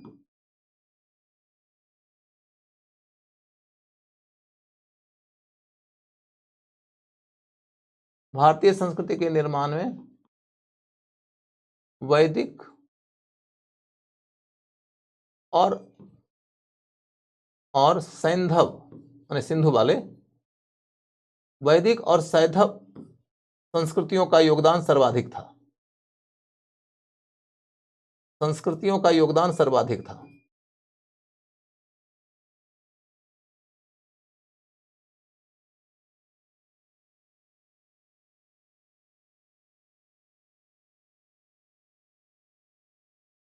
वैदिक और सैंधव संस्कृतियों का योगदान सर्वाधिक था। अभी आपको ये नहीं समझना है कि वैदिक और सैंधव संस्कृतियों के योगदान के बारे में पूरी विस्तृत जानकारी आपको मिल गई या अभी तत्काल मिल जाए, ये पॉसिबल नहीं है। रामधारी सिंह दिनकर एक बहुत बड़े साहित्यकार हुए हैं, लेकिन वो बहुत बड़ा इतिहासकार भी थे। उन्होंने संस्कृति के अध्याय नाम की एक किताब लिखा था। आपको उस पर अच्छा, वैदिक रामधारी सिंह दिनकर ने किताब लिखा है संस्कृति के 4 अध्याय। और संस्कृति के 4 अध्याय के अंतर्गत उन्होंने ये बताया है कि आज की जो भारतीय संस्कृति है उसको 4 संस्कृतियों ने मिलकर गढ़ा है। उनमें से एक संस्कृति है वैदिक और एक है हड़प्पाई। डिस्कवरी ऑफ इंडिया में जवाहरलाल नेहरू ने कहा है कि भारतीय संस्कृति को गढ़ने में वैदिक और हड़प्पाई संस्कृतियों का योगदान सर्वाधिक है। तो कुल मिलाकर आपके सामने में यह बात स्पष्ट हो गई। अब आगे चल के देखो कि वैदिक के बाद आपके सामने में अगला टॉपिक है 6th सेंचुरी बीसी का। अगले टॉपिक की ओर चल के देखो आप, तो ये टॉपिक आएगा आपका 6th सेंचुरी बीसी का। अच्छा, तुम लोगों में से कुछ लोगों को ये कंफ्यूजन है कि शुरुआती दौर में जो टॉपिक्स हम लोगों ने पढ़ा है उसका परिचयात्मक अध्ययन जो आपने किया है, हर टॉपिक में हम इतने डिटेल में ही जाएंगे। नहीं भाई, कुछ एक टॉपिक के ऊपर तो 5 मिनट की चर्चा ही सफिशिएंट हो जाएगी, तो सबके ऊपर बराबर चर्चा नहीं होगी। तो आप लोग ये मानकर चलिए कि अभी से लगभग 45 मिनट चर्चा हमारी और होगी, तो हमारा layer 2 layer 1 absolutely fabulously complete हो जाएगी। आज अनफॉर्चुनेट बात यह है कि हम आधा घंटा टाइम में मिस कर गए हैं, तो इस वजह से हो सकता है कि 15-20 मिनट का टाइम आपका कल भी लग जाए इसके ऊपर, लेकिन कल 15-20 मिनट ही टाइम लगेगा। उस 20 मिनट के बाद में फिर हम लोग आराम से टॉपिक नंबर 1 की ओर चले जाएंगे। टॉपिक नंबर 1 की ओर जब जाएंगे तो वह टॉपिक हमारा क्या होगा? पाषाण काल। कल के क्लास में आपका पाषाण काल का टॉपिक हर हाल में कंप्लीट रहेगा, सभी तरीके से कंप्लीट रहेगा, पढ़ के समझ के उसके अंदर के क्वेश्चन के बारे में जानकारी लेकर किसी शर्त पर कंप्लीट रहेगा। तो आप लोग एकदम चिंता न करिए। शुरुआती दौर में गति ज़्यादा दे दूंगा, दुर्घटना हो जाएगी। कहते हैं ना, सावधानी हटी दुर्घटना घटी, वो नहीं करूंगा। अब देखो, 6ठी शताब्दी ईसा पूर्व का काल, ये क्या है? तो 6th सेंचुरी BC। इस दौर में क्या कहानी है?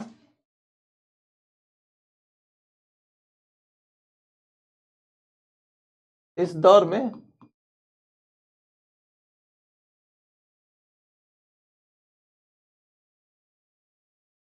क्या क्या महत्वपूर्ण बातें घटित हुई? तो देखोगे कि इसे महाजनपद काल कहा जाता है। महाजनपद काल कहा जाता है। महाजनपद काल कहा जाता है। इसे एक और नाम दिया जाता है, सूत्रकाल। सूत्रकाल।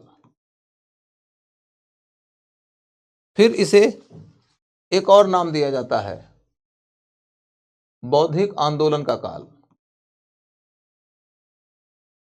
बौद्धिक आंदोलन का काल।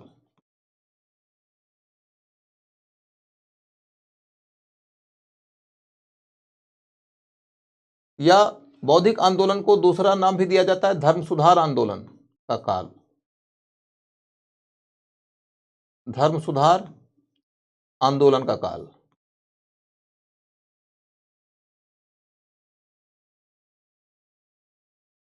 धर्म सुधार के तहत बहुत तरह के नए नए धर्म इस काल में उभरे हैं, जिसमें सबसे ज्यादा लोकप्रिय धर्म था बौद्ध धर्म। इसीलिए कई लोग इसको बौद्ध काल भी कहते हैं। बौद्ध काल या बुद्ध काल, गौतम बुद्ध के आधार पर। एज ऑफ बुद्धा, ये भी कई लोग कहते हैं। Age of Buddha. उसके बाद फिर इस काल को एक और तरीके से जाना जाता है, सेकेंड अर्बनाइजेशन का काल। अर्बनाइजेशन का काल।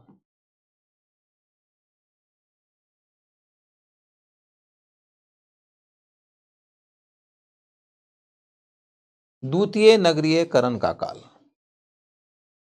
तो 6ठी शताब्दी ईस्वी पूर्व का पीरियड जब आप पढ़ रहे हो तो इसका मतलब है कि ये पोस्ट वैदिक पीरियड है। माने वैदिक सभ्यता जब खत्म होती है उसके बाद का जो कालखंड आता है उसको हम 6ठी शताब्दी ईस्वी पूर्व कालखंड बोलते हैं। 6ठी शताब्दी ईस्वी पूर्व सुनने में कंफ्यूजन पैदा करता है कि लगता है कि कोई एक सेंचुरी की कहानी है, लेकिन ये सेंचुरी एक की कहानी नहीं है। ये ना वैदिक सभ्यता के अंत के बाद एक नई जीवन पद्धति की शुरुआत के दौर की कहानी है। और इसकी जो कालावधि है वो मोटे तौर पर मौर्य के पहले तक आती है। मौर्य के पहले तक। मौर्य के पहले तक आती है। मौर्य साम्राज्य के पहले तक की जो कालावधि है उसी कालावधि को कहा जाता है 6th सेंचुरी बीसी का पीरियड। तो वैदिक काल और मौर्य काल के बीच का जो पीरियड है, मोटे तौर पर हम अब उस पीरियड के बारे में पढ़ रहे हैं। वैदिक काल और मौर्य काल के बीच के पीरियड को यदि पॉलिटिकल हिस्ट्री की दृष्टि से पढ़ोगे तो कहा जाता है यह महाजनपद काल था। महाजनपद को समझना है तो ऐसे समझो, जनपद, महाजनपद,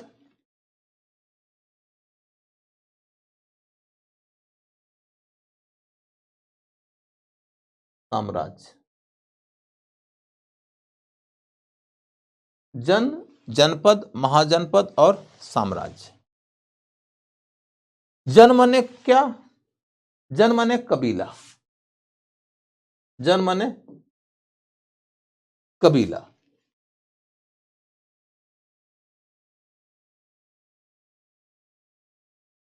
जनपद माने छोटा राज्य, छोटा राज्य।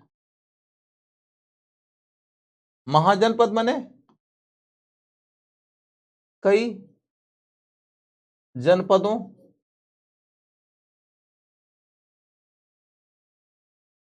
को मिलाने से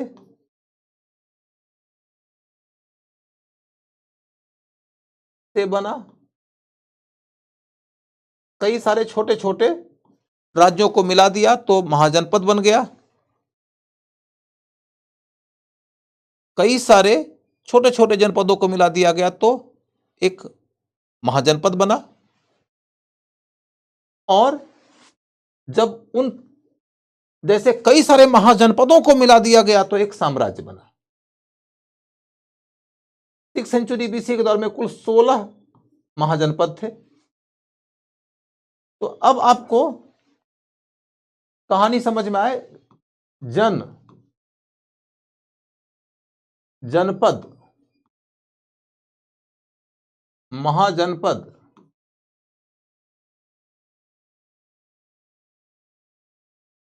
और साम्राज्य।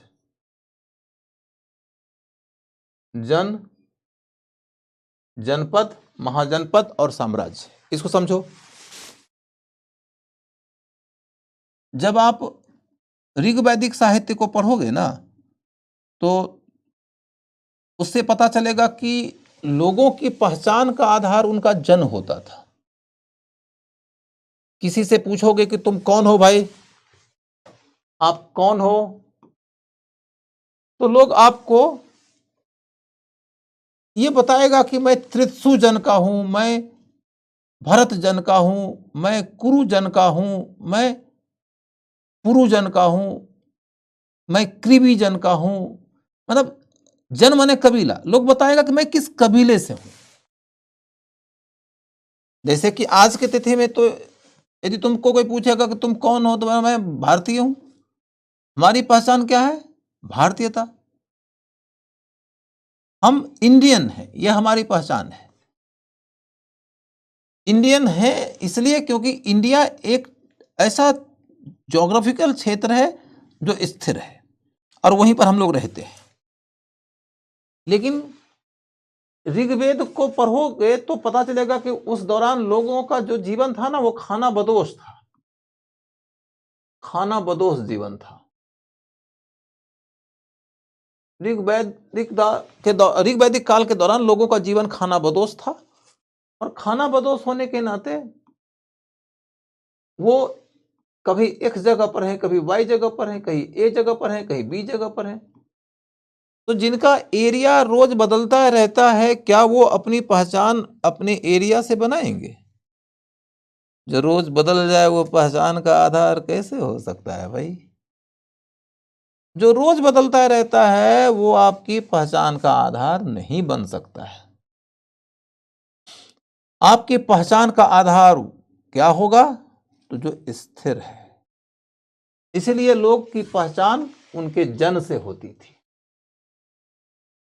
तो जन का मतलब क्या? कबीला। ऋग्वेद काल में लोगों की पहचान किससे से होती थी? जन से। जान रहे हो, ऐसे फैक्ट्स आपके लिए बड़ी महत्वपूर्ण है। उत्तर वैदिक काल में जाओगे तो आपको क्या मिलेगा?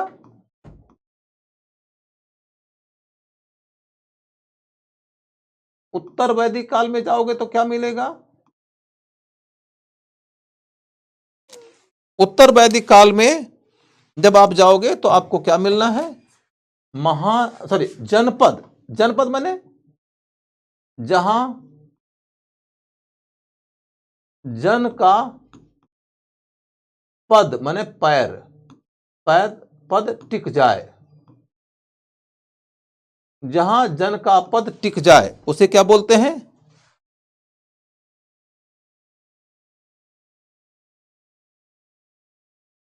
जहां जन का पद टिक जाए उसे क्या बोलते हैं? जनपद। जन का पद जहां टिक जाए उसी को बोलते हैं जनपद। यानी अब यहां पर लोग अस्थाई जीवन जीने लगे,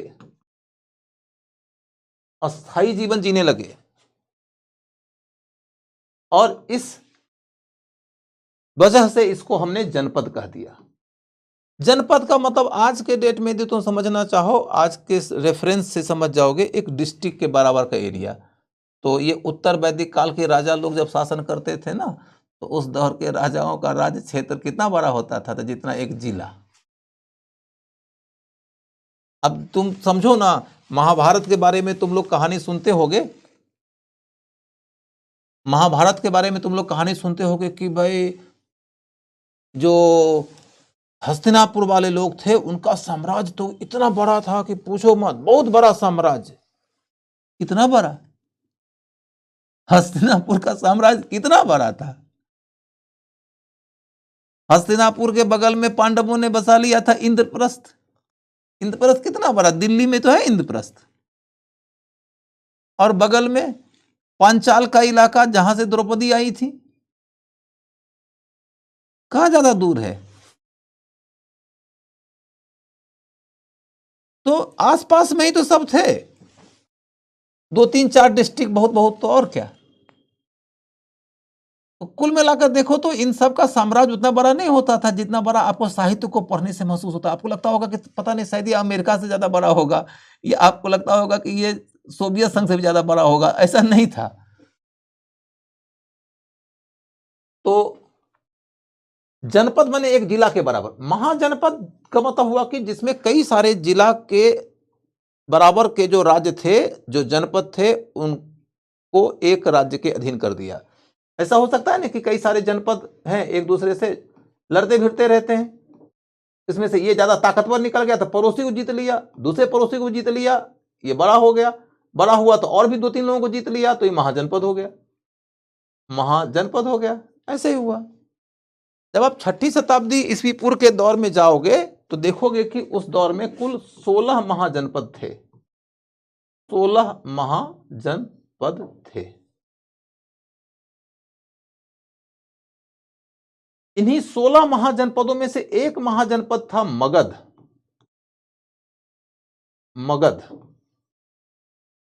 वो सबसे ज्यादा शक्तिशाली निकला। मगध ने बाकी 15 को जीत लिया, बाकी 15 को हरा दिया। मगध ने बाकी 15 को हरा दिया।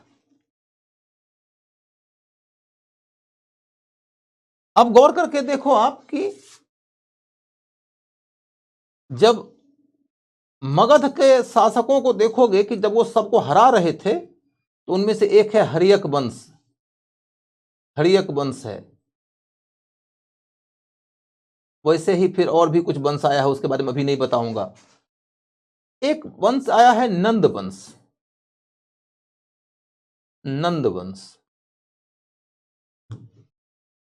नंद वंश का ही एक राजा था धनानंद। धनानंद, इसी धनानंद को मारकर चंद्रगुप्त मौर्य गद्दी पर बैठा। चंद्रगुप्त मौर्य गद्दी पर बैठा और उसने मौर्य साम्राज्य की स्थापना किया। भारत के इतिहास में सबसे पहला राज्य जिसको साम्राज्य कहा जाता है मौर्यों का है।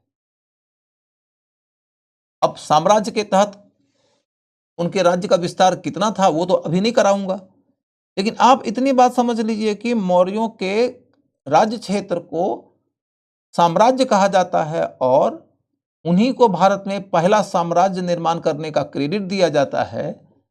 लेकिन मौर्यों को साम्राज्य निर्माण करने में कामयाबी मिल गई क्योंकि मौर्यों ने नंदवंशी राजा धनानंद का राज्य अपने अधिकार में कर लिया था। धनानंद को मार के जब उसके राज्य का राजा बन गया तो धनानंद तो ऑलरेडी एक बहुत बड़े साम्राज्य में शासन करता था, या कहिए तो कम से कम एक बहुत बड़े राज्य में शासन करता था। उसी के राज्य का थोड़ा और विस्तार हो गया, वो साम्राज्य हो गया। कई इतिहासकार तो कहते हैं कि नंदवंशियों के राज्य को ही हम साम्राज्य कह सकते हैं, but don't go into that detail, that is not needed. तो मौर्यों ने जिस साम्राज्य की स्थापना किया वो साम्राज्य अचानक नहीं बना था। पहले जन था ऋग्वेद काल में, फिर जनपद हुआ उत्तर वैदिक काल में, फिर महाजनपद हुआ 6th सेंचुरी बीसी काल में, फिर उन्हीं में से एक महाजनपद था मगध जिसने बाकी 15 महाजनपदों को पराजित कर दिया और एक बड़े राज्य का निर्माण किया। उसी के एक राजा धनानंद को मार के चंद्रगुप्त मौर्य गद्दी पर बैठा और साम्राज्य बना लिया। जब आप मौर्य काल वगैरह तक पहुंच जाते हैं ना तो आपको उतनी कठिनाई नहीं आती है पढ़ने में। पीछे वाले कालों के बारे में तो आदमी को कुछ भी नहीं पता होता। देखो बच्चों, मैं इतिहास का टीचर होना बाद में शुरू किया ना, पहले मैं विद्यार्थी था और मैं अपने विद्यार्थियों को पढ़ाने के दौर में सिर्फ और सिर्फ एक बात का ख्याल रखता हूं कि जब मैं पहली बार विद्यार्थी बना था तो मुझे कहां कहां दिक्कत आई थी, मैं उस बात को याद रखकर ही पढ़ाता हूं। होता क्या है कि क्लासरूम में तुम जानते हो कि भिन्न भिन्न पृष्ठभूमि के लोग होंगे, कुछ हिस्ट्री ग्रेजुएट्स होंगे, कुछ पोस्ट ग्रेजुएट्स होंगे, कुछ नॉन हिस्ट्री के होंगे, कुछ बिगिनर होंगे, कुछ ज़्यादा अच्छी तैयारी कर चुके होंगे। अनेक डिग्रीज के लोग एक क्लास में होते हैं।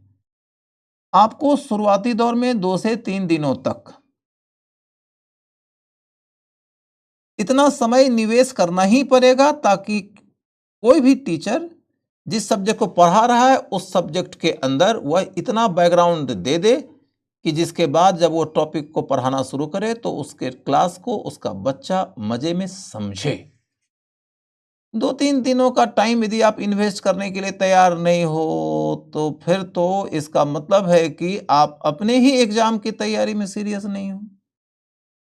दूसरी बात यह है कि मैं तो अपने क्लास में बैठने वाले सबसे पिछली पंक्ति के विद्यार्थी को, वो विद्यार्थी जिसने अभी पढ़ना शुरू ही किया है, वो विद्यार्थी जो इसके पीछे बैकग्राउंड में कमजोर है, वो विद्यार्थी जो कि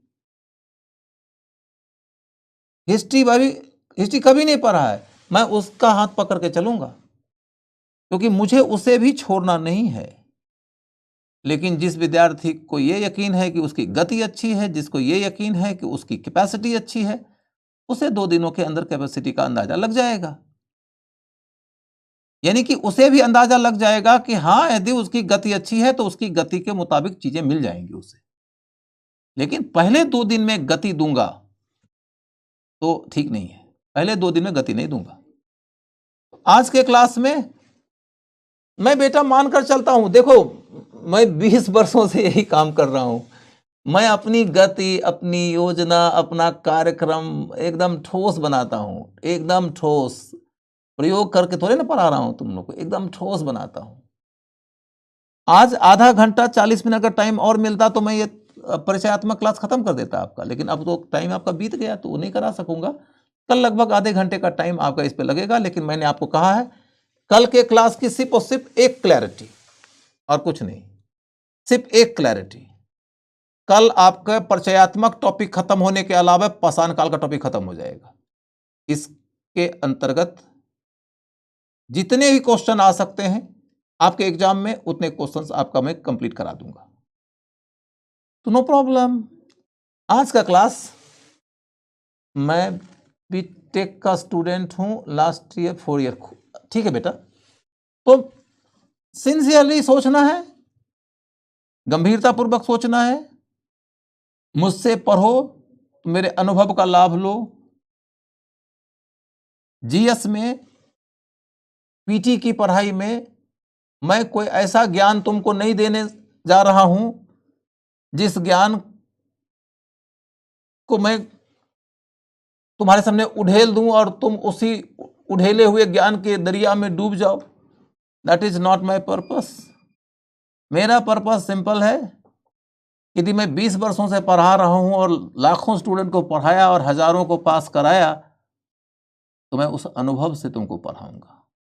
और वो अनुभव यही है, किसी भी विषय को पढ़ाओ तो उसको पहले लेयर 1 में पढ़ाओ, फिर लेयर 2 में ले जाओ। दूसरी बात है, कभी भी अपने क्लास के बिगिनर का हाथ मत छोड़ो। तीसरी बात यह है कि जब तुम टॉपिक में 3, 4, 5 दिनों के बाद उतरो, तो क्लास का जो सबसे शार्प बच्चा हो, क्लास का सबसे जो मेरिटोरियस बच्चा हो, उसे लगे कि हाँ मजा आ रहा है। तो 3-4 दिनों के बाद जब सबको लगे कि हाँ मजा आ रहा है, लेकिन वो 3-4 दिनों के बाद, अभी तो नहीं। पहले 2 दिन तक only for the beginners. Layer 1 की जरूरत किसकी होती है बताओ? लेयर 1 की जरूरत क्या सबको होती है? नहीं, लेयर 1 की जरूरत होती है बिगिनर्स को, और मैं बिगिनर्स को नहीं छोड़ सकता। और मैं आपको बिगिनर को बताता हूं कि तुम कुछ दिनों के बाद में अपने से बहुत आगे लोगों के बराबर हो जाओगे, और आगे वाले को बोलता हूं कि ध्यान रखना बिगिनर कंपटीशन में आने वाला है। आज इतना ही, नमस्कार।